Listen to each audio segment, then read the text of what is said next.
Farmasi merupakan satu badan usaha yang memiliki izin dari Kementerian Kesehatan yang melakukan kegiatan pembuatan obat atau bahan obat ya.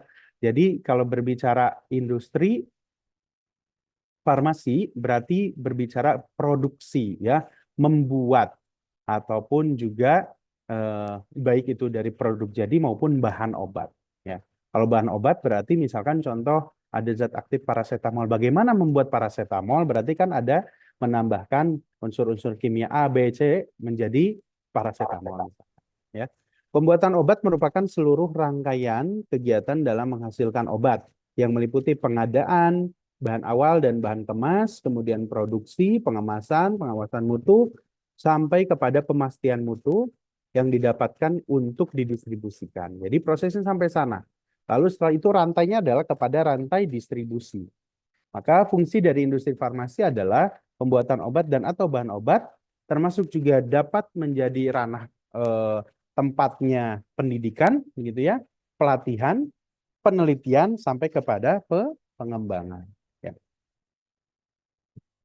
Ini gambaran besarnya bahwa struktur dan karakter industri farmasi nasional ada yang dia merupakan dari bahan baku aktif, begitu ya.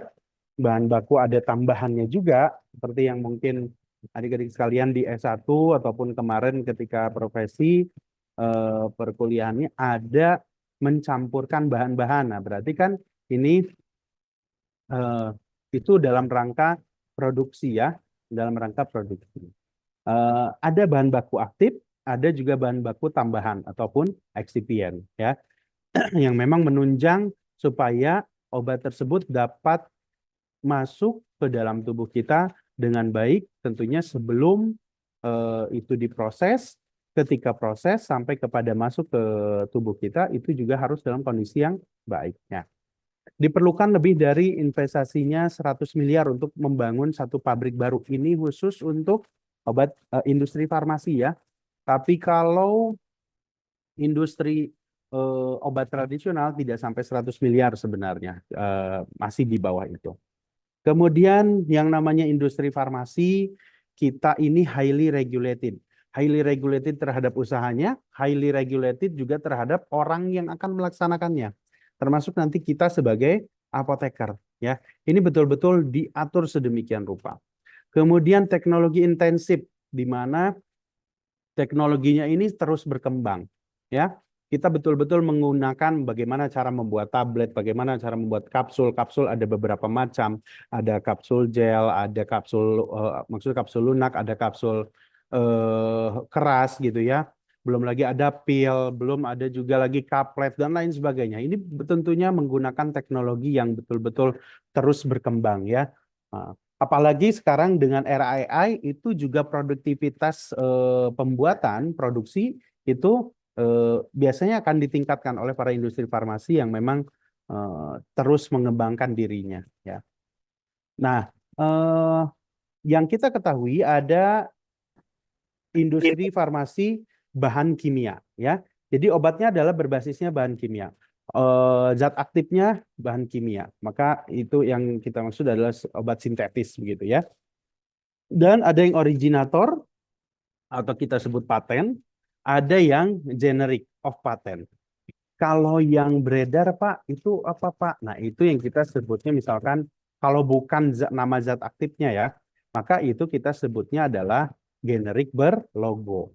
Maka kadang kita selalu salah, misalkan menamakan sesuatu, oh ini pengen obat patennya nih gitu ya, nggak mau yang generik. Ternyata itu adalah generik berlogo sebenarnya. Ya, walaupun bagaimana Pak ada perbedaan atau tidak, tetap pasti ada perbedaan. Ya. Kemudian ada yang berbasis biologi, ya. Ini seperti vaksin, kemudian juga ada yang berbasis biologi dan bioteknologi, termasuk probiotik, fermentasi, hasil fermentasi ini masuknya di ranah biologi sebenarnya. Tapi ada juga yang menyentuh ke obat bahan alam. Saat ini obat bahan alam berdasarkan Undang-Undang Kesehatan 17/2023 itu terbagi menjadi 4. Ada jamu, OHT, dan fitofarmaka. Ya. Nah, ini saya tidak terlalu bahas detail, namun kita membagi ada beberapa industri farmasi ke arah ya. Kemudian, nah ini sekilas gambaran. Oh, ini berarti di dunia pengemasan, ini ada di dunia apa namanya produksinya, di pengolahannya. Kemudian ini di pengemasannya. Kemudian ada kartoning, ini sudah masuk di gudang, begitu ya. Lalu akan didistribusikan. Oke. Nah, ke semua tadi industri farmasi tersebut punya 3 kategori yang harus teman-teman ingat kapanpun, sampai kapanpun. Karena ini juga biasanya akan ditanyakan pada saat nantinya ujian, ya, ujian komprehensif PKPM. Ada 3 yang harus kita tetapkan selama pembuatan sampai kepada pemberian, yaitu safety, efficacy, dan quality. Kita itu merupakan penjamin keamanan dari obat, ya, penjamin kualitas dari obat kita, dan penjamin efektivitas dari obat yang kita produksi, kita distribusikan, maupun juga nanti kita akan berikan kepada masyarakat. Itu semua harus terjamin. Jadi dari mulai membuat, kemudian didistribusikan, distribusi ada di perjalanan, itu harus ketiga ini harus terjamin. SEQ, ya, safety, efficacy, dan quality. Nah, untuk menjamin safety, efficacy, quality ini, maka pemerintah melalui regulasinya itu menerapkan adanya CPOB, cara pembuatan obat yang baik. Nah, ini yang terbaru peraturan BPOM nomor 7 tahun 2024. Nanti boleh silahkan download ya, adik-adik sekalian. CPOTB, peraturan BPOM nomor 25 tahun 2021, ini sudah terbarunya, cara pembuatan obat tradisional yang baik. Ya. Kemudian ada juga CPKB, cara pembuatan kosmetik yang baik. Di luar itu kita juga punya peran sebagai apa namanya pemasti mutu yang berkaitan dengan mutu untuk pangan. Maka ada CPPOB, ya. Sebenarnya keseluruhannya itu kita mengarah kepada yang baik, di klinik, good clinical practice, ya. Cara uji klinik apa namanya, cara pelayanan kefarmasian yang baik seperti apa, ya. Di semua sektor kita mengarah kepada good, ya, good governance, dan di industri jelas ditekankan ke sana. Nanti ketika distribusi ada CDOB, cara distribusi obat yang baik. Gitu. Oke, nah maka di CPOB dan CPOTB termasuk juga CPKB lebih simpel ya. Nanti kalau misalkan ternyata ada teman-teman yang masuk ke dunia industri kosmetik, silahkan nanti sharing ke semuanya. Seperti apa pola penerapan pembuatan yang baiknya. Ini saya membandingkan CPOTB dengan CPOB, ya, bahwa di keseluruhannya ada perbedaan hanya sedikit saja. Ini aspek-aspek yang ada di CPOB dan CPOTB, dari mulai sistem mutu, personalia, bangunan dan fasilitas, peralatan, produksi, cara penyimpanan dan pengiriman obat yang baiknya, pengawasan mutu, kemudian ada inspeksi diri, audit mutu, audit persetujuan pemasok, keluhan dan penarikan produk, dokumentasi, kegiatan alih daya, kualifikasi, dan validasi. Nah ini, jadi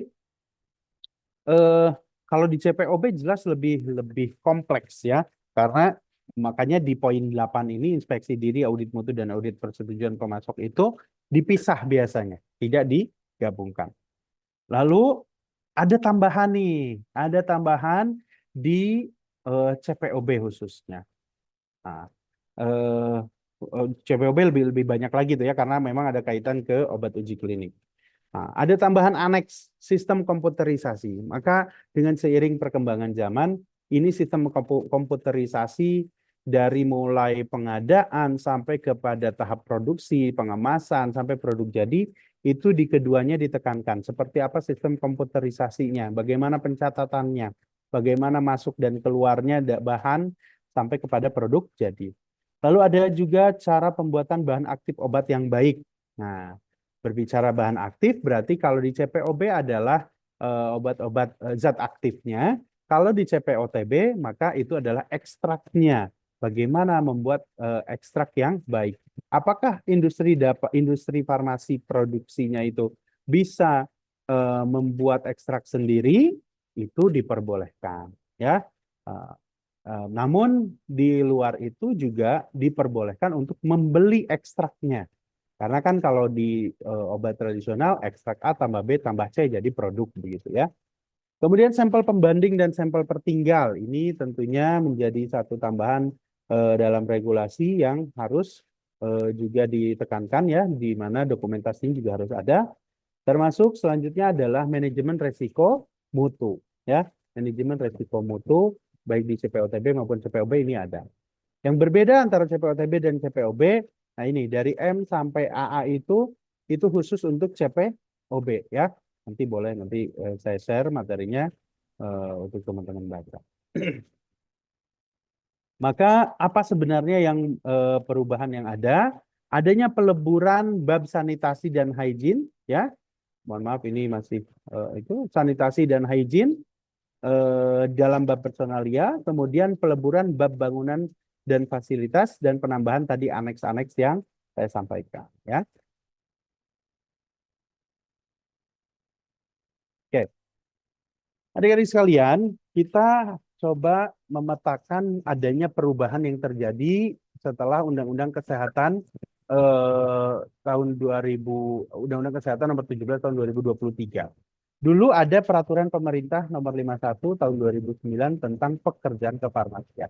Sekarang tidak ada lagi pekerjaan kefarmasian namanya. Namanya sudah berubah menjadi praktik kefarmasian berdasarkan PP 28 tahun 2024. Apa saja praktik kefarmasian yang ada itu? Meliputi produksi, ya, termasuk pengendalian mutu, pengadaan, penyimpanan, pendistribusian, penelitian dan pengembangan sediaan farmasi serta pengelolaan dan pelayanan kefarmasian. Maka kalau kita bisa bagi yang berbicara produksi termasuk pengendalian mutu, pengadaan dan penyimpanan itu adalah dalam ranah industri, ya. Pendistribusian maka ada sarana kefarmasiannya kita sebut adalah pedagang besar farmasi. Baik itu pedagang besar farmasi bahan baku maupun pedagang besar farmasi produk jadi. Ada juga pedagang besar farmasi, pedagang besar alat kesehatan, ya itu masih menjadi tanggung jawab kita sebagai apoteker. Ada lagi juga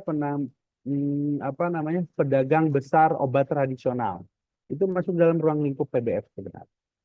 Lalu ada lagi di pengelolaan dan pelayanan kefarmasian. Nah, ini masuk ke ranah pelayanan ya, baik itu di rumah sakit, apotek, klinik.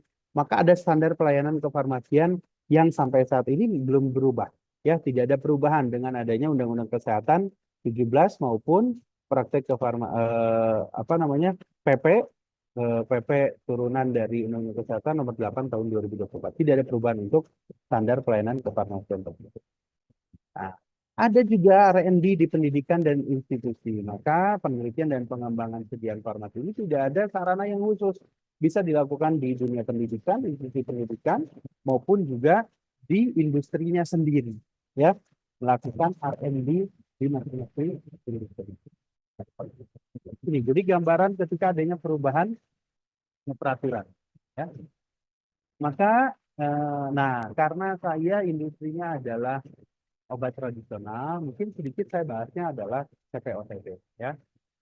Nanti teman-teman itu akan kalau misalkan industrinya yang open ya, dia akan mengarah membagi teman-teman ke masing-masing divisi. Jadi nanti akan mendapatkan divisi di divisi QC, divisi QA, ada di produksi ataupun juga gudang ataupun di IT. Itu semua teman-teman akan jalani. Tapi jangan berharap semuanya akan demikian ya. Ada juga industri yang hanya ya udah kamu di QC aja gitu, full 2 bulan di QC. Untuk ke seluruh divisi yang lainnya itu hanya orientasi saja ya, seperti itu. Bicara tentang CPOTB, CPOTB ini merupakan seluruh aspek kegiatan pembuatan obat tradisional yang bertujuan untuk menjamin agar produk yang dihasilkan senantiasa memenuhi persyaratan mutu yang ditetapkan sesuai dengan tujuan penggunaan. Tadi ya, untuk menjamin SEQ itu, maka diterapkannya adalah CPB. Mau obat tradisional, mau obat kimia, maka ada CPB. Ya. Mengapa harus menerapkan CPOTB? Pertama, merupakan aspek perlindungan kepada konsumen untuk menjamin bahwa produk yang dikonsumsi aman, bermutu, dan bermanfaat. Tadi ya, SEQ, ya, safety, efficacy, dan quality, sesuai harapan konsumen terhadap produk. Kemudian aspek kelangsungan usaha untuk memastikan bahwa produk yang dihasilkan bernilai jual dan berdaya saing. Karena memang WHO juga menerapkan demikian. Perlu adanya GMP, Good Manufacturing Practice, di seluruh eh, ranah pembuatan atau produksi. Kemudian memastikan bahwa obat tradisional yang diproduksi di sarana produksi yang legal dan memenuhi standar sesuai peraturan yang berlaku. Nah, ini aspek penerapan regulasi. Regulasi dibuat oleh pemerintah, tujuannya adalah untuk kepada masyarakat agar betul-betul mendapatkan jaminan keseluruhan, memastikan bahwa obat itu aman, bahwa yang melaksanakannya adalah legal, dan akhirnya memiliki nilai jual yang tinggi. Ini secara gambarannya bahwa di sarana pembuatan obat tradisional, sarana produksi obat tradisional itu ada iot, ada ieba, ada ukot, ada umot. Ya, kalau di industri farmasi itu tidak ada kategori ini. Ya, dia hanya akan dinamakan, oke, industri farmasi apa, bentuk sediaannya yang diproduksi apa, lebih ke sana saja. Kalau misalkan ada produk steril, maka industri farmasi sediaan steril seperti itu. Ya. Kalau misalkan industri farmasi beta laktam, non beta laktam, nah itu jadi hanya berdasarkan sediaannya saja. Kalau ini dibagi, kalau obat tradisional itu dibagi, ada industri obat tradisional yang besar, ya, kemudian ada industri ekstrak bahan alam, ada UKOT dan ada UMOT, ya. Ini perbedaannya, nanti silahkan dibaca saja ya. Kemudian berbicara tentang CPOTB, maka kita akan masuk nanti satu persatu ya. Ini pertama, ada sistem mutu. Sistem mutu ini merupakan suatu konsep luas yang mencakup aspek baik secara individual maupun secara kolektif yang akan mempengaruhi mutu produk. CPOTB diterapkan di semua siklus ya, baik itu dari transfer teknologi. Nah, ini dituangkan dalam dokumen mutu kita. Mesin apa yang kita gunakan, produksinya apa saja, berapa banyak, bentuk sediaannya apa saja, seperti apa efektivitas yang sudah yang sudah dikumpulkan berdasarkan literatur. Produk tidak diproduksi lagi itu bagaimana regulasinya di masing-masing industri, pengembangan produknya apa yang dilakukan dalam pengembangan produk. Itu semua tercakup dalam sistem mutu yang ada yang kita tuangkan. Sistem mutu satu industri dengan industri yang lain tentu saja pasti akan berbeda. Maka Badan POM di sini sebagai pengawas obat dan makanannya biasanya melakukan adaptasi. Oke, ya Bapak Ibu bisa nggak melaksanakan itu? Kalau tidak bisa, cari alternatif yang lain, misalkan seperti itu. Jadi itu memang bergantung pada industri yang melakukan. Sistem mutu pasti di setiap industri berbeda-beda ya. Oke. Nah, berbicara sistem mutu, ini merupakan bagian dari manajemen mutu yang memastikan obat tradisional dibuat dan dikendalikan secara konsisten. Penerapan CPOTB itu untuk apa sih? Untuk konsistensi kita melakukan standar ya, menerapkan standar yang telah kita lakukan itu konsisten. Maka acuannya adalah CPOTB. Pengawasan mutu, bagian dari CPOTB yang mencakup pengambilan sampel, spesifikasi, dan pengujian, serta organisasi, dokumentasi, dan prosedur pelulusan yang memastikan bahwa pengujian yang diperlukan dan relevan telah dilakukan. Maka kaitannya di sini adalah semua personil itu sebagai gambaran, sebagai rangkuman ya di sistem mutu ini. Pengkajian mutu produk ini dilakukan secara berkala terhadap semua produk obat tradisional yang terdaftar. Proses di manajemen risiko mutu, proses sistematis untuk melakukan penilaian, pengendalian, komunikasi, dan pengkajian risiko mutu terhadap obat tradisional. Nah, ini punya prinsip kita mengevaluasi risiko. Memang cukup ini ya. Ini bicara manajemen resiko mutu itu agak menerawang gitu kita konsepnya. Seperti apa sih resiko yang kita akan hadapi ketika terjadi seperti ini? Padahal belum terjadi gitu.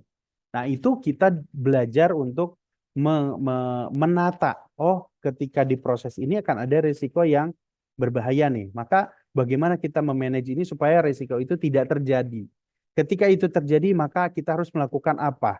Ketika sudah terjadi, kita sudah lakukan pencegahannya, maka kita lakukan evaluasi. Terus seperti itu siklusnya. Maka itu yang disebut manajemen risiko mutu. Ya, oke. Selanjutnya, nah, personil kunci. Jadi tadi saya sampaikan, ini yang paling simpel yang ada di kami ini terbagi menjadi 4. Ada kepala bagian pemastian mutu, yaitu QA. Ada juga kepala bagian pengawasan mutu, QC, ya. Ada produksi dan ada PPIC. Pak, gudang ada di mana? Gudang biasanya di PPIC. PPIC adalah eh, sebagai inventory control, ya. Planning Production Inventory Control. Jadi dia yang mengatur penjadwalan produksi di dalam satu industri, kemudian juga dia yang mengatur jumlah stok yang ada di industri tersebut seperti apa. Kapan ini harus keluar, kapan ini tidak boleh terus tertinggal gitu ya. Ini yang paling simpel.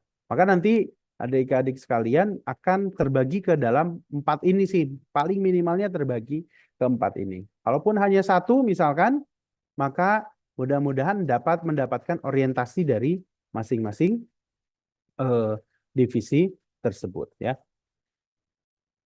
Oke, di QA tugasnya adalah menjamin bahwa sistem dan produk memenuhi kualitas mutu yang baik sesuai dengan standar perusahaan. Standar perusahaan A dan B tentunya berbeda, tergantung kita mau menetapkannya seperti apa. Pengawasan mutu, quality control, bertugas melakukan pengendalian terhadap produk selama proses produksi agar memenuhi kualitas mutu yang baik sesuai dengan standar perusahaan. Jadi dia yang mengawasi selama proses sampai kepada produk juga selesai. Produksi, bertugas sebagai penanggung jawab bahwa atas pelaksanaan pembuatan produk agar produk memenuhi spesifikasi yang telah ditetapkan. PPIC ini dari mulai penyusunan manufaktur ya, bagaimana memplanning, membuat satu perencanaan untuk produksi dan juga pengendalian dari stok ya, baik itu bahan maupun juga produk. Oke. Kemudian, nah ada beberapa model sebenarnya yang di, dituliskan dalam dalam pedoman yang telah dibuat oleh Badan POM, di mana ada sampai eh, 4 model ya. Ada model A ini, jadi di urusan mutu itu terdiri dari pemastian mutu dan pengawasan mutu. Ada PPIC, ada juga teknik ya. Ini yang simpel yang kedua. Antara produksi dan pemastian mutu harus ada independensi. Nanti ada satu slide yang menyatakan ada independensi. Tidak boleh orang produksi ya juga orang QA, tidak boleh seperti itu ya. Ini model yang kedua, lebih lengkap lagi. Kalau industrinya sudah besar, memang biasanya pasti akan menerapkan struktur organisasi yang juga kompleks ya, adik-adik sekalian, di mana didasarkan kepada kebutuhan perusahaan. Perlu bagian apa nih? Pemasaran, perlu bagian digital marketing, misalkan konsepnya sekarang ya. Ada yang kaitannya dengan administrasi, ada yang kaitannya dengan mutu. Ya. Kemudian nih model yang ketiga, ya, yang pasti dari setiap model tidak boleh produksi dan pemastian mutu dalam satu orang, ya, harus berbeda orang. Nah, ini yang paling simpel, ya. Ini maksudnya yang di atas adalah pemastian mutu ya, mohon maaf. Oke, kita ice breaking dulu sejenak nih, supaya tidak ngantuk. Meskipun masih pagi, kita ice breaking dulu ya, sejenak ya. Silakan nanti masukkan di kolom chat bagaimana jawabannya. Oke, kita lihat. Apa yang akan saya munculkan di sini? Ada berapa jumlah hewan di gambar ini? Silahkan tulis di kolom chat. Ayo berhitung. Ada berapa? Silakan di kolom chat. 6, 6. Ayo, 6, 7, 6, 7, 8. Oke, terus silakan. 9, 7, 7, 6, 8, 7, 8, 7, 8, 6. Oke, terus sudah cukup banyak nih yang menjawab. Kita akan lihat ya. Ada berapa? 1, 2, 3. Ada 8 ya, yang menjawab 8 betul. Yang jawab 9 tadi coba saya pengen tahu dia ada dari mana 9-nya. Pertama nih beruang ya, kemudian ini ada sapi, kemudian ada serigala mungkin ya ini, kemudian ada kelinci, ada burung, kemudian ada siput, ini di matanya itu adalah siput. Yang ketujuh ada kupu-kupu, ke-8 ada kucing. Yang 9 yang mana nih satu lagi nih? Saya belum lihat. Bawah Pak ada tikus. Oh, ada tikus di bawah. Coba. Mana di tikus? Ini. Di bawah kelinci. Oh, di bawah kelinci ya betul tikus. Ya, ya, ya, ya, ya betul. Saya selama ini menjawabnya 8 terus. Siap, terima kasih. Tadi siapa yang menjawab? Sorry. Izin Pak, Iin Pak. Iin ya, oke. Terima kasih, Iin. Oke, next. Ini apa? Silahkan, boleh di kolom chat. Tebak gambar tanaman obat. Oke, kumis kucing. Betul. Next.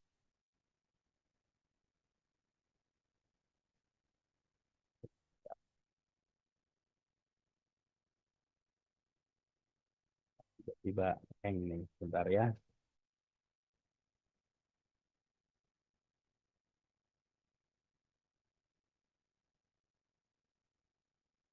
Yang kedua, apa ini? Yang kedua apa? Daun saga. Betul. Kemudian yang ketiga, ini apa? Cabai Jawa, ya. Oke. Yang selanjutnya, kayaknya sudah deh. Oke. Sedikit ya tadi ice breakingnya ya. Oke, mudah-mudahan jadi tetap fokus nih. Lalu apa yang akan kita lanjutkan? Jadi tadi berbicara sistem mutu, kemudian juga ada model-model struktur organisasi, itu yang akan teman-teman observasi ya di setiap industri nantinya. Lalu dari sisi personalia, tadi struktur organisasi sudah digambarkan model-modelnya, nanti silahkan teman-teman juga tanyakan struktur organisasi di industrinya seperti apa gitu ya. Tugas spesifik dan kewenangannya bagaimana? Itu harusnya bisa teman-teman baca ya, minimalnya baca oh tugasnya dari QC itu ini. Ada uraian tugasnya. Kewenangannya seperti apa? Juga itu ditekankan ya. Dan harus teman-teman dapatkan ini. Minimalnya baca saja. Kalaupun tidak boleh difoto, tidak boleh di copy, tidak boleh di scan misalkan ya, baca minimal ya tugas spesifik dan kewenangan dari masing-masing personalia. Kemudian konsep pendelegasian, ketika misalkan akan adanya pelulusan, yang meluluskan adalah QA, bahwa dia sudah memastikan segala sesuatunya bermutu, ya dari proses-proses yang sudah dilakukan. Kalau QA-nya nggak ada ke siapa? Kalau staff QA-nya nggak ada, maka didelegasikannya ke siapa? Ya, itu ada konsep delegasi di mana dituangkan dalam satu protap ya, prosedur tetap. Ada program pelatihan dan rikes kesehatan, pemeriksaan kesehatan karyawan yang dilakukan setiap tahun sekali misal. Oke. Sanitasi dan hygiene karyawan, berbicara sanitasi berarti kepada peralatan dan lingkungan, sementara kalau hygiene adalah hygiene dari kebersihan karyawannya ketika memang akan melakukan produksi di sarana produksi. Adanya independensi dari QA. Maka poin ini yang saya terapkan, yang saya tekankan, di mana tidak boleh antara QA dengan produksi itu satu orang, harus berbeda orang. Karena dia harus ada independensi terhadap pemastian mutu khususnya.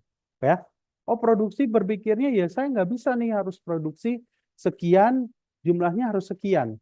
Ternyata dengan pemastian mutu tidak bisa itu seperti itu. Harus berada pada poin mutu yang dikuatkan. Maka sharing dan diskusi antara divisi khususnya produksi dan QA ini harus kuat dan harus bisa saling apa namanya?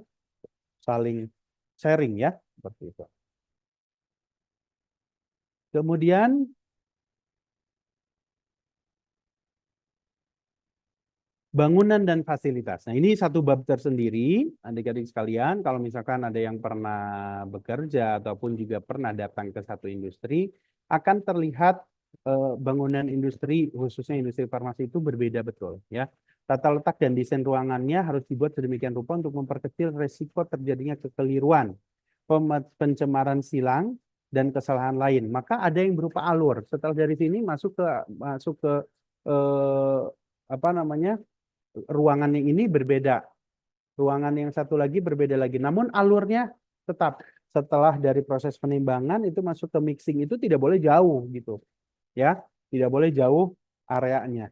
Ketika sudah masuk mixing akan dilakukan proses filling misalkan. Nah, itu juga tidak boleh jauh.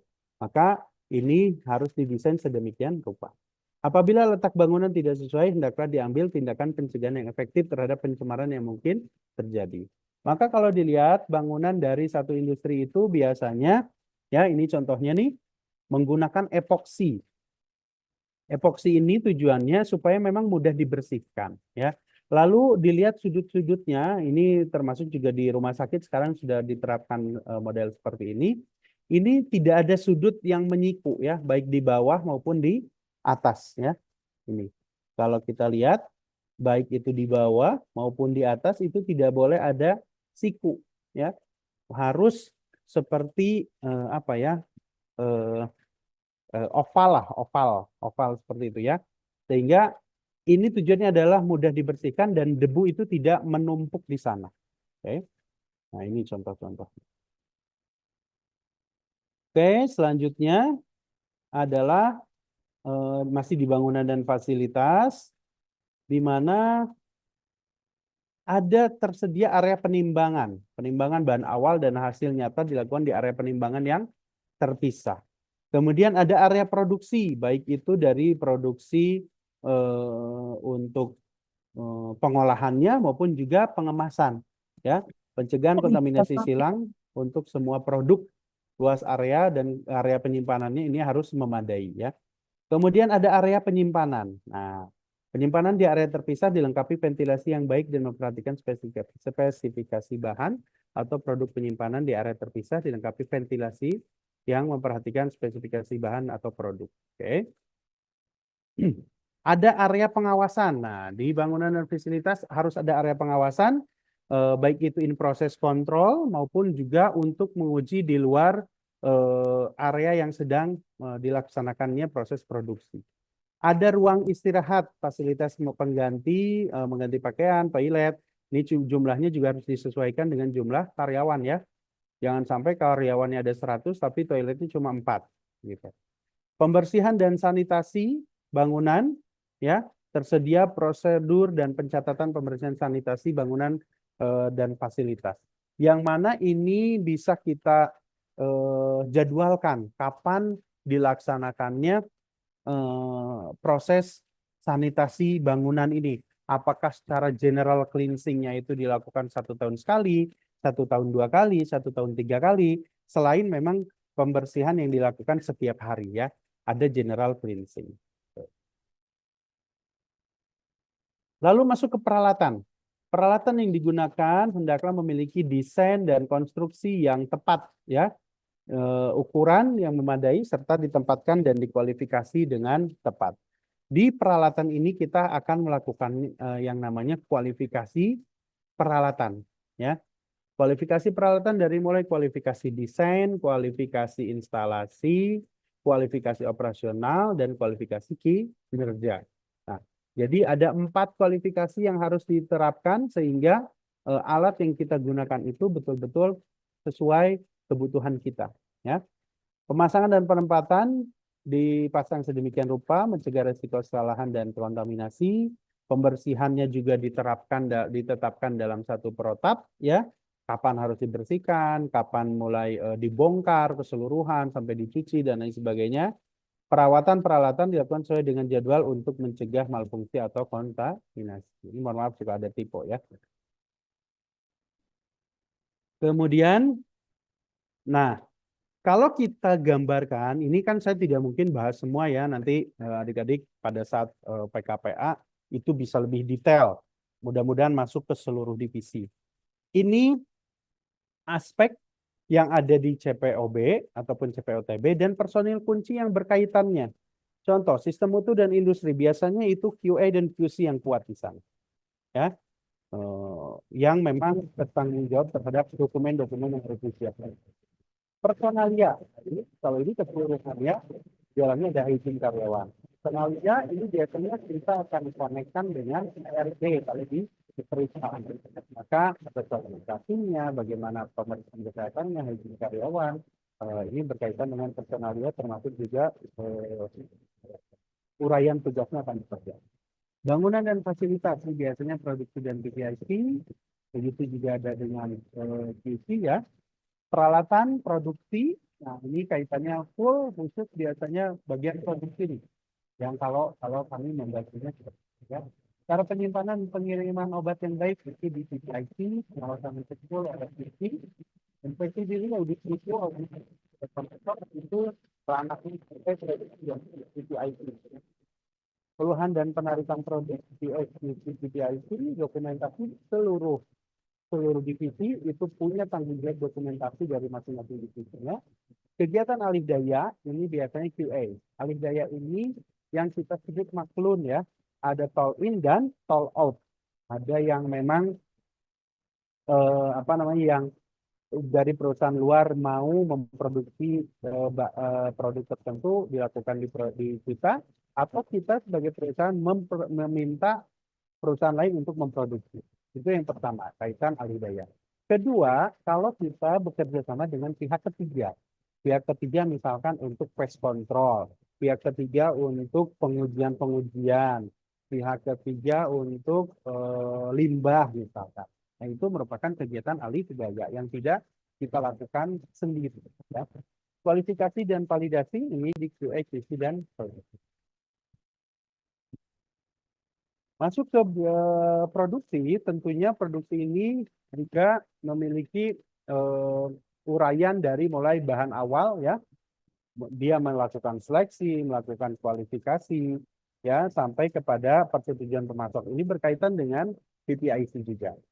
Lalu apalagi yang dilakukan oleh bagian produksi, yaitu dari studi validasi ya, validasi sampai baik itu validasi proses maupun juga validasi pembersihan. Itu harus di pencegahan kontaminasi silang, kita harus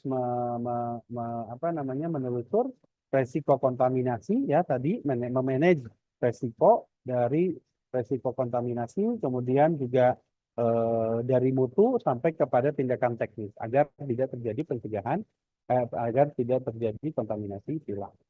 Kegiatan di produksi itu biasanya berkaitan dengan pengolahan, bagaimana kita mengolah dari mulai mixing, kemudian juga ada penambahan zat tambahan gitu ya, sampai kondisinya tuh sesuai. Kalau seperti halnya membuat tablet misalkan, tablet kan ada yang kempal langsung, ada yang granulasi basah, ada granulasi kering. Nah itu semuanya dilakukan di ranah pengolahan dan biasanya masuk ke gray area. Ya. Lalu bicara pengemasan, ada pengemasan primer dan sekunder, bahkan ada juga yang sampai tersier. Kalau primer berarti dia produknya itu bersinggungan dengan bahan kemasnya. Ya, kalau sekunder produk itu tidak langsung bersinggungan dengan bahan kemas. Atau kemasan primer itu adalah botol, saset, yang juga stripping itu contoh primer itu bisa jus ya ataupun juga plastik lagi. Nah itu hygiene karyawan, maka untuk menegaskan bahwa karyawan itu betul-betul menerapkan hygiene karyawan adalah dengan penggunaan APD ya. APD baik itu di sarana produksi maupun juga ketika di luar sarana produksi ya. Itu ada perbedaannya, Bro. Menjaga kebersihan diri, maka kuku, jam tangan, kemudian anting dan lain sebagainya itu biasanya akan dilepas ya.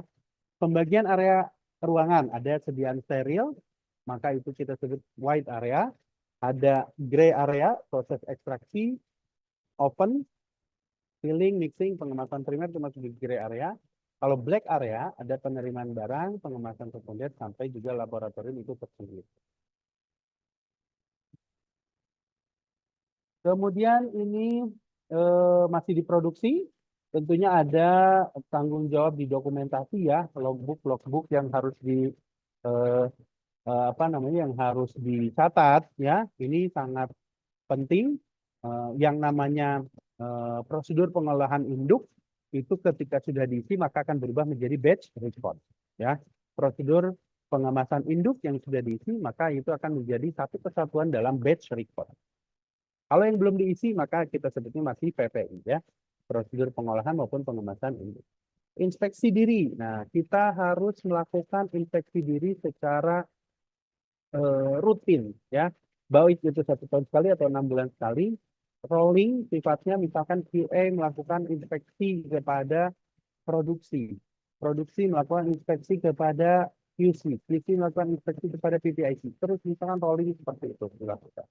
Ya, tujuannya apa? Ketika memang inspeksi ini sudah kita ketahui apa yang kurang dari masing-masing divisinya itu, maka itu bisa dilakukan perbaikan sebelum dilaksanakannya inspeksi dari pihak luar. Seperti contohnya ada sidak dari BPOM misalkan atau dari Kementerian Kesehatan. Nah, kita sudah siap bahwa tidak ada kesalahan yang begitu berarti yang kita lakukan. Keluhan dan penarikan produk. Nah, ini juga memiliki tanggung jawab di sana, melakukan investigasi terhadap semua keluhan bersama bagian terkait, melakukan penarikan produknya. Di pengawasan mutu, tadi yang berkaitan dengan sistem mutu ya, dari mulai pengambilan sampel, pengujian, pengendalian lingkungan, pengawasan selama proses, kemudian juga pelulusan, penolakan pada bahan awal, bahan mentah, produk antara dan produk ruahan. Nah, kalau produk jadi, pelulusan dan penolakannya ada di QA, ya, ada di QA. Sementara berkaitan dengan dokumentasi, ada form-form yang harus diisi, yang harus disiapkan, kemudian mereka isi. Dari pelulusan bahan, pelulusan produk, penandaan berupa pelabelan. Jadi setiap produk itu harus ada labelnya. Apakah dia labelnya label karantina, label reject, atau label lulus. Nah, yang menerapkan itu adalah di QC. Baik itu dari bahan awal. Bahan awal ketika datang itu pasti harus melalui masa karantina untuk proses pengecekan. Ketika sudah dicek, maka statusnya mau apa? Lulus atau ditolak? Ini konsep-konsep pelabelan. Nanti semua akan kalian dapatkan di industri ya. Ini secara alur nih, adik-adik sekalian, alur penerimaan bahan. Dari mulai bahan baku maupun bahan kemas ya, tentu dilakukan proses pemeriksaan. Baik itu ini pemeriksaan oleh gudang terlebih dahulu ya, PPIC ini di sini. Ya. Kemudian ini masuk di area karantina dilakukan proses pemeriksaan oleh QC. Labelnya adalah label karantina biasanya kuning. Ketika setelah diproses pemeriksaan, kalau dia lulus, maka kita berikan label hijau. Kalau dia ditolak, maka labelnya adalah merah. Lalu kemana Pak? Kalau sudah ditolak, dikembalikan. Kita coba diajukan untuk dikembalikan kok karena tidak sesuai dengan spesifikasi kita, tidak sesuai dengan jumlah dan lain sebagainya. Kalau sudah lulus, maka penyimpanan bahan baku maupun bahan kemas. Kita berikan identitas produknya seperti apa, ya. Tentunya setiap perusahaan memiliki kode identifikasi produk yang berbeda-beda. Kemudian ini alur produksi nih secara umumnya, di mana biasanya dari produksi akan meminta nomor batch ya kepada QA, kemudian persiapan bahan-bahannya jumlahnya berapa dan lain sebagainya. Ini dipersiapkan bahan ke gudang, kemudian diformulasi, tentunya ini sudah masuk ke PPI ya, proses pengolahannya. Nah, ini akan kita catat dalam dokumen PPI tersebut. Dokumen PPA yang sudah terisi, maka kita sebutnya adalah batch report. Di setiap prosesnya ada pemeriksaan mutu yang dilakukan oleh QC. Contoh, ini dalam formulasi proses mixing ada pemeriksaan mutu. Kemudian setelah mixing dilakukan filling, ada pemeriksaan mutu. Setelah filling dilakukan pengemasan primer, ada pemeriksaan mutu juga. Ya, lalu masuk ke proses sekunder dan sesudah menjadi produk jadi, maka tugasnya QA melakukan cross-check keseluruhan dokumen yang telah diisi dari masing-masing, baik itu dari produksi, dari PPIC, dari produksi QC dan juga PPIC seperti apa. Kalau semuanya sudah sesuai prosedur, sudah dilihat, dipastikan mutunya, maka dapat diluluskan. Ya, labelnya label hijau. Apa selanjutnya? Ya, maka itu sudah menjadi produk jadi. Produk jadi ini kalau dilihat ini merupakan satu gudang industri ya, salah satu gudang industri yang cukup luas. Ini kita lihat tidak boleh adanya penyimpanan langsung kepada lantai, maka adanya palet ya. Kemudian tidak boleh ini jaraknya berdekatan ya, ini harus ada jeda. Tidak boleh nempel banget ke atas gitu. Kalaupun ada penyimpanan yang apa namanya ini si penyimpanan itu harus alfabetis misalkan. Itu tergantung pengelolaan identitas produk dari satu perusahaan. Yang pasti suhunya juga harus terkendali, disesuaikan, dan penyimpanannya betul-betul diterapkan tidak boleh kena lantai dan tidak boleh terlalu dekat dengan atap. Ya. Oke. Baik, kita masuk ke kesimpulan. Lalu apa saja sebenarnya tugas-tugas kita sebagai apoteker? Nah ini cukup banyak yang kita bisa lakukan ya berkaitan dengan di industri. Regulatory Affair Department ya, ini yang belum begitu banyak disentuh. Bagaimana pengaturan regulasi, regulasi dari mulai registrasi, bagaimana juga melaksanakan apa namanya impor, ekspor, dan lain sebagainya, itu biasanya tetap dibebankan kepada kita selaku apoteker. Karena rata-rata meyakini kita ini multitasking loh. Ya, maka adik-adik sekalian harus berbangga hati, kita akan menjadi seorang apoteker. Ini ranahnya sangat banyak. Ya, kemudian di R&D ini saya tidak begitu banyak bahas R&D karena memang di kami di Pathology Biomedicine tidak ada R&D ya. Tapi kalau di Indonesia sejauh ini R&D-nya adalah konsepnya masih me to product atau ATM ya. Jadi belum betul-betul membuat dari nol. Biasanya masih masih demikian. Tapi tidak menutup kemungkinan ke depan akan ada itu semua. Kecuali kalau di bahan alam ya biasanya memang betul-betul diterapkan R&D-nya itu.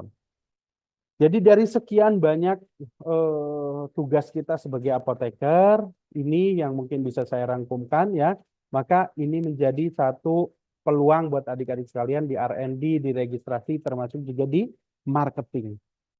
Ya, karena berbicara memarketingkan suatu produk, itu harus oleh ahlinya. Dan kita adalah ahlinya dari obat-obatan.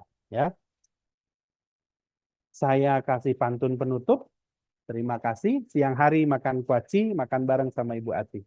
Cukup sekian acara hari ini. Saya ucapkan banyak terima kasih. Saya kembalikan ke Mas Rifki untuk mungkin barangkali ada diskusi atau tanya jawab. Silakan. Baik, terima kasih Bapak atas materi yang disampaikan. Kita ke sesi selanjutnya yaitu sesi tanya jawab. Bagi teman-teman yang ingin bertanya, boleh untuk raise hand terlebih dahulu. Silakan.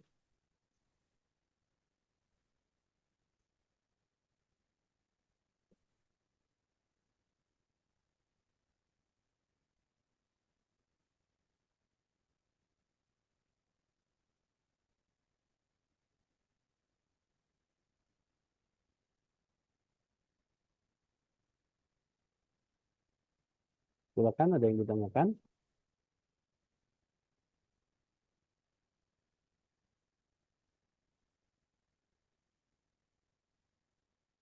Selamat pagi, Pak. Saya mau izin bertanya. Silakan. Sebelumnya terima kasih untuk pemaparannya. Eh, Saya tanyakan adalah untuk nanti di PKPA kita itu mahasiswa seharusnya ditempatkan di semua divisi ya Pak. Jadi dibagi per minggu gitu atau nanti stay di satu kayak di satunya QA aja gitu Pak. Lalu saat kita PKPA di situ kira-kira yang harus kita persiapkan tuh apa Pak? Eh, Terus kalau misalnya kita nanti sebagai mahasiswa banyak nanya itu kira-kira orang-orang di kantor atau di pabrik itu bakalan risih nggak ya Pak gitu. Terima kasih. Baik, langsung jawab aja ya, Mas Oke, Bapak, Rizky. silakan. Baik. Ya, pertanyaannya bagus nih. Ya, setiap industri akan menerapkan konsep magang ataupun praktek kerja kepada siapapun itu berbeda-beda ya. Ada yang memang kalau di saya di PT Biomedicine, kalau memang itu waktunya cukup begitu ya, itu bisa kita lakukan rolling. Nah, alhamdulillah kalau dari Pancasila ini selalu 2 bulan, insya Allah ini waktu yang cukup. Tidak terlalu pendek, tidak terlalu panjang juga. Kita akan rolling di seluruh divisi, kalau di kami. Tapi tidak sedikit juga industri yang lain menerapkannya hanya di satu divisi saja. Bukan satu keharusan, itu memang tergantung dari industrinya. Kecuali misalkan bergaining antara dari institusi pendidikan dengan industrinya, kalau bisa semuanya dapat gitu ya. Nah, cuma kan yang namanya proses magang itu ada masa-masanya kita betul-betul hanya awalnya itu membaca protap terlebih dahulu. Itu biasanya langkahnya akan demikian. Baca protap, oh iya ini protap di divisi ini tuh ada sekian banyak. Berarti saya baca dulu telaan, misalkan 1 hari dapat sekian protap gitu ya. Setelah itu baru kita mungkin observasi konsepnya ya. Dilihat dulu, kemudian setelah dilihat boleh ditanyakan. Industri yang welcome pastinya dia tidak akan risih dengan pertanyaan-pertanyaan yang kita ajukan. Karena apa? Karena kan kita sedang belajar. Teman-teman sedang melakukan pembelajaran lapangan ya. Bagaimana apa ya? Mematchkan gitu ya, mensinkronkan antara yang sudah dipelajari secara teori dan juga yang terjadi di lapangan. Apakah terjadi gap antara keduanya itu? Ketika terjadi gap, kenapa? Pasti akan ditanyakan seperti itu kan. Maka harapannya industri-industri tempat teman-teman nanti PKPA itu welcome kepada semuanya untuk siap bertanya. Dan jangan sungkan, karena keaktifan teman-teman itu dibutuhkan untuk apa namanya, supaya dari sana itu keluar gitu ya. Hanya ada hal-hal yang penting, ada hal-hal yang bersifatnya rahasia, maka itu mohon dijaga. Jadi biasanya pesan saya kepada yang akan selesai PKPA ataupun magang, mata dan pendengaran kita di sini eh, boleh kita lihat, boleh kita dengar, tapi mulut kita ketika keluar itu diam. Jadi apa yang sudah dilihat, apa yang sudah didengar, cukup diterapkan di diri sendiri. Cukup kalian yang mengetahui. Tapi jangan diumbar kepada yang lain. Apalagi yang bersifat rahasia. Ya. Yang baiknya, boleh kalian ceritakan, oh di sini mah begini, di sini begini. Oh kurangnya apa? Ya sebaiknya tidak disampaikan. Karena pastinya setiap industri ada kelebihan dan kekurangan. Seperti itu. Cukup jelas ya? Jelas Pak, tapi ada yang mau saya tanyakan lagi boleh? Boleh, silahkan. Kira-kira penilaiannya tuh poin-poin dari pihak perusahaan apa aja ya Pak untuk mahasiswa PKPA? Biar kita ngejar kalau bisa dapat A gitu Pak. Ya, biasanya dari institusi sudah menyiapkan CPL-nya ya, capaian pembelajaran apa namanya pada saat di lapangan seperti apa, capaian pembelajaran lapangan seperti apa. Ada poin-poinnya nih, nanti biasanya ada yang tanya jawab ya, kalau memang ini sudah dikuasai, maka akan diberikan nilai yang bagus.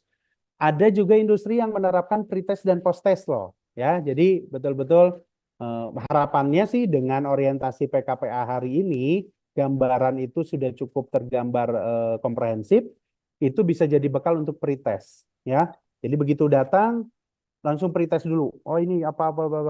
Lalu setelah selesai post test. Nah itu juga bisa menjadi bagian dari penilaian. Selain penilaian secara observatif maupun juga sikap ya.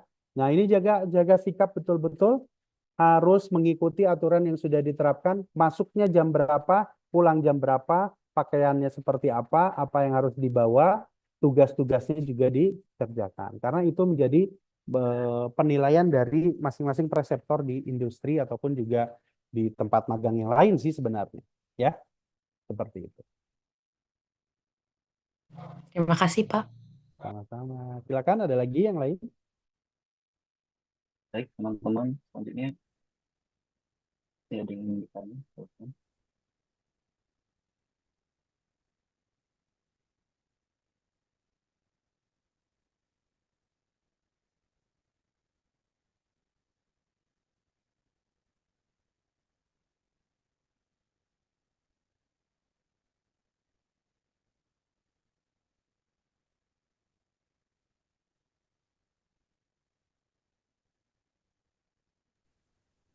Pagi Pak.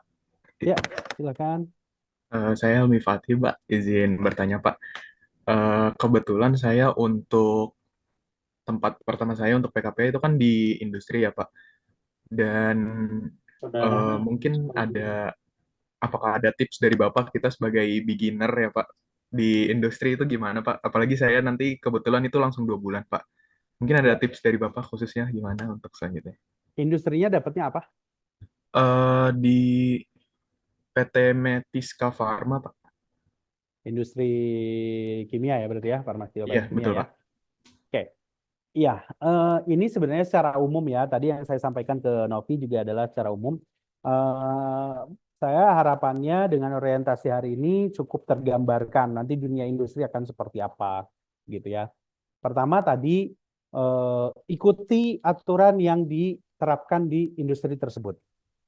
Jam kerja, pulang kerja, hari kerja, kemudian pakaiannya harus seperti apa. Ditanyakan saja, Pak, Pak, Bu, apakah memang saya harus pakai jas alma mater? Apakah saya harus menggunakan pakaian yang rapi dan lain sebagainya? Apakah cukup pakai kaos, cukup pakai t-shirt atau apa? Itu silahkan betul-betul ditanyakan ya. Kemudian jam istirahatnya juga seperti apa? Apakah mengikuti jam istirahat dari pekerja yang lain, begitu ya? Atau bagaimana? Kemudian yang kedua adalah kalau memang teman-teman nanti diikutkan shift, kan ada industri yang memang sudah 3 shift ya. Masuk ternyata di shift kedua, ya ikuti juga. Karena memang akan ada perbedaan di shift 1 dan shift 2. Sehingga nantinya bisa betul-betul teman-teman menelaah, mengobservasi, menilai begitu ya. Menilai untuk sendiri ya, tidak untuk di-sharing dengan yang lain. Tujuannya kita melihat gap, oh ternyata kalau shift 1 tuh seperti ini, kalau shift 2 seperti ini. Karena apa? Nantinya teman-teman akan jadi apoteker dan akan menjadi minimal sebagai supervisor. Yang namanya supervisor pasti punya bawahan ya, pasti punya punya staff yang tentunya teman-teman akan menjadi leader seperti itu. Jadi selain membaca tadi, coba aja minimal mulai download dulu deh, karena dengan mulai mendownload peraturan baik itu peraturan di industrinya, perindustrian ya, Kementerian Perindustrian, ataupun juga khususnya CPOB, CPOTB, itu silahkan download dulu. Lalu baca, oh isinya tuh tentang ini gitu ya. Oke, panduannya tuh tentang ini. Oke. Setidaknya punya gambaran terlebih dahulu sebelum nanti akan memulai ke PKPA tersebut. Yang terakhir dan yang paling kunci adalah etika, ya, attitude-nya betul-betul dijaga. Jadi, kalaupun etika berkomunikasi, etika kepada pekerja yang lain, jadi kalau memang sudah saking dekatnya konsep, ada juga industri yang memang kaku, ada industri yang kekeluargaannya kuat. gitu ya. Jadi teman-teman harus bisa beradaptasi terhadap lingkungan yang ada di sekitarnya. Seperti apa orang-orangnya, karakter pekerja itu kan berbeda-beda. Ya, kita sebagai pembelajar memang harus mengetahui secara keseluruhan. Tapi ketika bersinggungan dengan orang lain yang sedang bekerja, yang memang dia adalah tulang punggung dan lain sebagainya, itu kita harus pahami juga. Ya, kurang lebih sih itu ya tipsnya kalau dari saya. Jadi ikuti regulasi yang diterapkan di sana dan kita junjung tinggi etika ketika melaksanakan praktek. Jangan sungkan untuk bertanya, aktif. Karena itu selalu yang disampaikan. Kalau kita tidak aktif, diam-diam aja, nunggu disuapin, agak susah, agak repot juga. Nanti kalian nggak dapat apa-apa, ya. Hal-hal yang memang, oh Pak, ini kenapa begini, ini kenapa begini, misalnya. Ini harusnya seperti apa? Oh ini tuh seperti ini ya. Jadi silahkan. Ketika waktunya senggang ya. Jadi biasanya teman-teman akan diikutkan untuk tanda kutip seperti bekerja dengan mereka. Namun juga tidak sedikit biasanya di industri itu adalah teman-teman fokus kepada dokumen, apalagi kalau di QA. Ya, di QA dokumen banget karena memang kita betul-betul diminta untuk menganalisa, kita diminta untuk menyiapkan dokumen tersebut misalkan untuk dokumen yang belum ada. Ya, seperti itu. Pak, Ya. izin tanya lagi. Kalau misalkan nanti ketika PKPA ditanya jawab dan kita nggak tahu jawabannya, sekiranya jawaban apa yang tidak bikin kesel orang-orang kantor gitu, Pak? Iya. Oh baik Bu, Pak. Kan kita yang namanya pembelajar banyak tidak tahunya ya. Tidak tahu itu bukan berarti salah. Ketika tidak tahu, baik Pak Bu, saya coba pelajari dulu. Nah itu yang paling simpel. Paling simpel dan tidak akan menyinggung dari, ya tidak akan menyinggung jawabannya. Baik Pak Bu, saya pelajari dulu, saya belajar dulu. Kan kita, ya dengan era internet sekarang kan kita bisa tahu semua. Ya. Lalu selanjutnya adalah diskusi. Pak, ini berdasarkan yang saya pelajari, ini konsepnya tuh seperti ini, kira-kira bagaimana ya? Nah, ini jadi teman-teman juga aktif menjelaskan, karena kan mungkin saja dari tanya jawab itu pertama, si pekerja itu betul-betul tidak tahu dan memang butuh waktu untuk mencari, sementara teman-teman ada di sana dan bisa membantu untuk mencari hal tersebut. Ya, jadi sesuatu yang belum ada diadakan bisa oleh teman-teman, ataupun sebenarnya adalah tugas mereka itu bertanya untuk nguji gitu, ngetes gitu ya. Nah, jadi ada dua opsi itu. Kalau ngetes ya sama, jawabannya juga akan demikian. Baik Pak, saya pelajari dulu, saya belum tahu, kalau sekarang saya coba belajar dulu ya. Seperti itu. Ya, silakan dari Baik, yang lain. terima kasih, Pak. Sama-sama ya.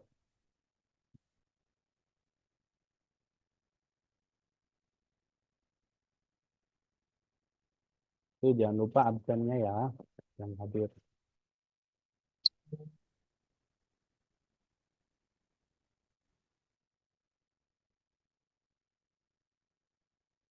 Teman-teman yang ingin bertanya lagi, boleh dipersilakan.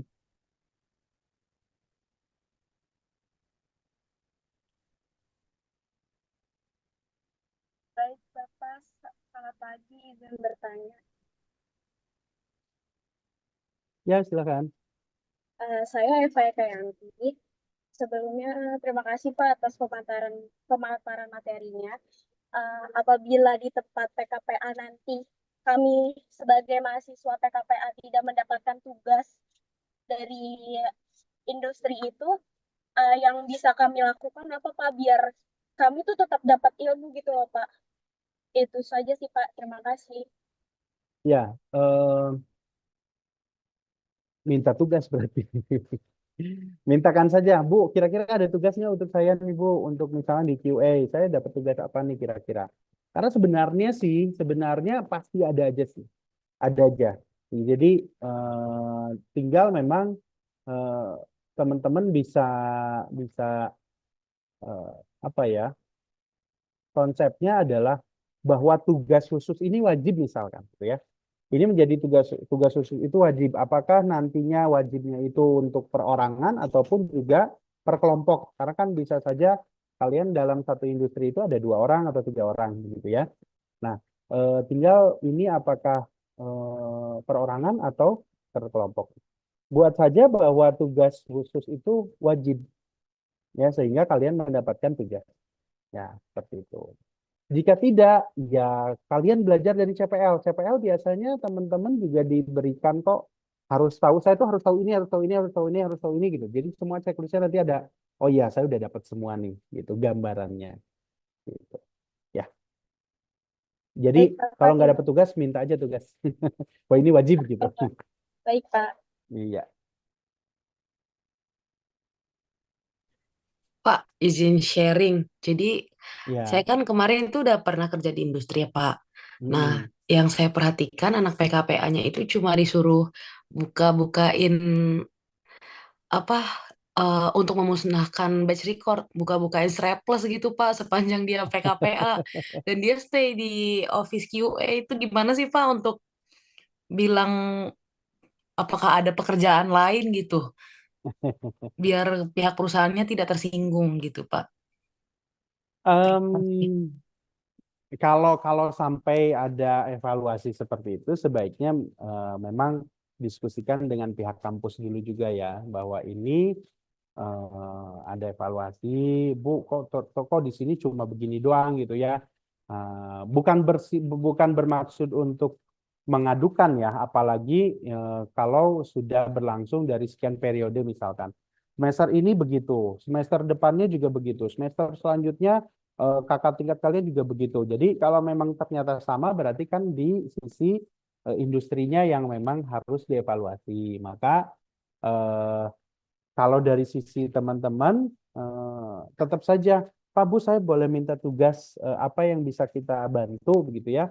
Eh, Minimalnya kalian me- menguasai CPL yang sudah ditetapkan ya. Karena kan di CPL itu menyusun atau misalkan mengetahui bla bla bla bla bla, mengetahui tentang personalia, mengetahui struktur gitu ya. Karena kan cukup ada poinnya gitu ya dari semua itu. Ketika semua itu sudah lengkap, teman-teman teman-teman masih ingin mempelajari yang lain yang kira-kira tidak ada di sana, lakukan observasi dulu. Observasi, oh ya ternyata kok seperti ini ya. Boleh, Bu, Pak, boleh saya minta waktunya, misalkan ya, saya mau diskusi nih. Itu harusnya sih diberikan waktu ya, diberikan waktu. Jadi bukan hanya ketemu awal, akhir, ataupun seperti apa. Jadi selama proses PKPA-nya harusnya bisa berdiskusi dengan preseptornya, ya, seperti itu. Karena kan preseptor itu kan ditunjuk oleh industri untuk dia membimbing sampai kepada memberikan penilaian. Tapi kalau sudah berulang kali selalu demikian dan lain sebagainya, ya teman-teman harus menyampaikan ke prodi, Pak Bu, di sini kok seperti ini ya. Dari kakak tingkat juga menyampaikan begini supaya memang ada komunikasi dari prodi dengan eh, pihak industri. Apalagi kalau cuma bukain strapless ya.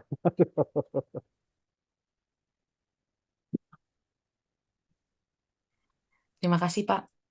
Ya, ada lagi.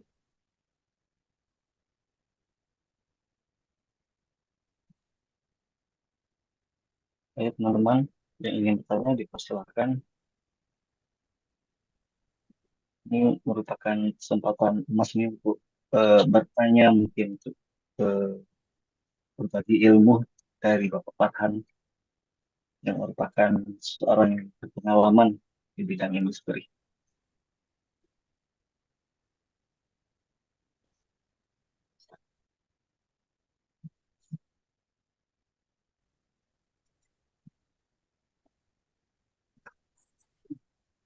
Oke, eh, kalau tidak ada yang bertanya,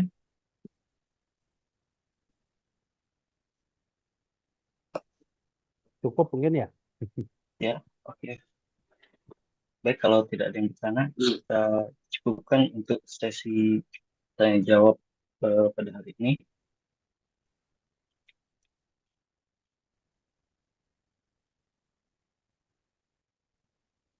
Baik, terima kasih Bapak sudah mengisi materi dan juga untuk menjawab pertanyaan dari kami yang diberikan yang diharapkan semoga menjadi bekal kami sebagai mahasiswa yang akan melaksanakan KPA di industri.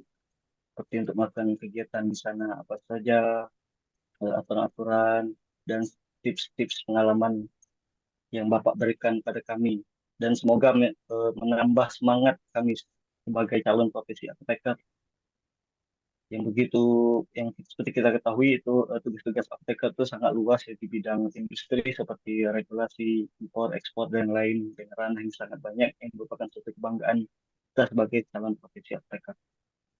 Baik, selanjutnya itu sesi penyerahan sertifikat kepada narasumber oleh Kepala Program Studi Profesi Apoteker, Ibu Apoteker Novianti MSI. Pada Ibu, persilahkan. Maaf, Bukan oleh saya ya, Mas iya Rizky. baik. Berhubung Ibu Novi berhalangan, akan diserahkan oleh Ibu Sandan.